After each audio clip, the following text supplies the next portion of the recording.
हमारे खुदावंद यीशु की अंजील मुक़द्दस मत्ती के मुताबिक उसका 8वां बाब पहली 4 आयत।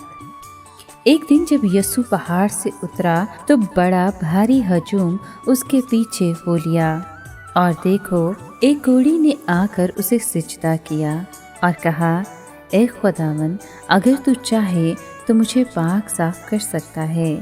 तो उसने हाथ बढ़ाकर उसको छुआ और कहा, मैं चाहता हूँ, तू पाक साफ हो जा। फौरन उसका कोढ़ जाता रहा। तब यीशु ने उससे कहा, खबरदार, किसी से ना कहना, लेकिन जाकर अपने आप को काहिन को दिखा और जो नज़र मूसा ने मुकर्रर की है उसे गुज़रान, ताकि उनके लिए गवाही हो। पाक कलाम के पढ़े और सुने जाने पर खुदावंद की बरकत हो। खुदा का शुक्र हो। अजीज़ दोस्तों, कोढ़ी की फरियाद, उसके इलाज और हमारे खुदावंद के हुक्म पर गौर करें।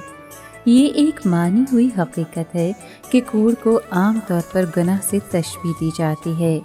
ये एक घिनौनी बीमारी और चलती फिरती मौत है।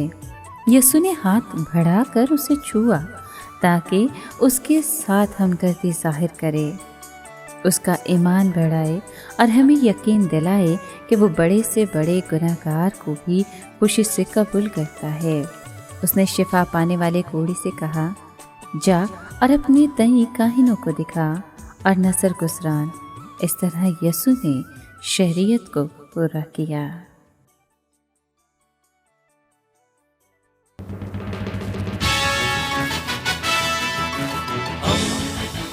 दोस्ती का पैगंबर, रेडियो वेरितास एशिया।